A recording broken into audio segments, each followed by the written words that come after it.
ضربه حره مباشره رفعها عبد الله السعيد. تتلعب الكوره لجديد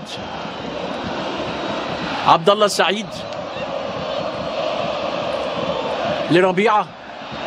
الله، حلوه حلوه حلوه حلوه حلوه، يا سلام يا سلام. الزبون الهدافين في مرمى كينيا، زبون عماد متعب، وهو يا رايحه بقول الله.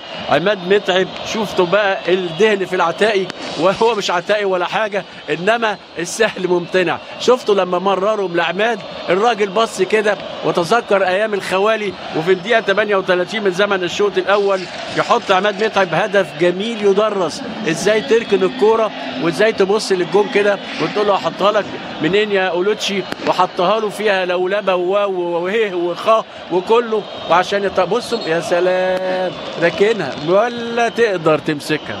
2 النادي الاهلي لا شيء.